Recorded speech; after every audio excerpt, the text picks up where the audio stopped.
Hi Maddie, I'm here with your car. So I spent some time with it today. I did very briefly have it running and then it would quit on me. So it was doing the same thing, didn't want to start.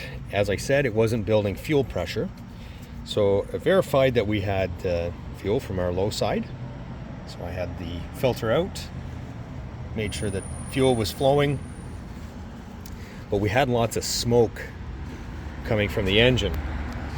So figured that out. It was coming from the exhaust. So there was tons of smoke coming out of the exhaust, and the smoke was coming from excess fuel. So from there, we looked for fuel leaks. We didn't see any. So at that point, I went to possibly a cylinder that was over fueling. So what I did was I took out your fuel injectors. So these are your fuel injectors. So this one here is number 1. As you can see, it's covered in goop, and that's diesel fuel, excess diesel fuel.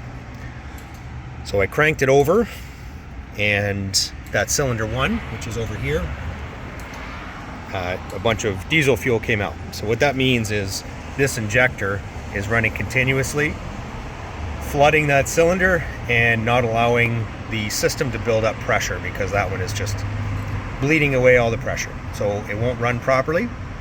So that's why it wouldn't start, and that's why we had low fuel pressure. Before getting to that point, while we were cranking it over, it unfortunately did show some signs that potentially it hydrolocked from extra fuel. I hope that that was not the case, but it is a potential. So what hydrolock means is there's fluid inside the cylinder while you're cranking it over.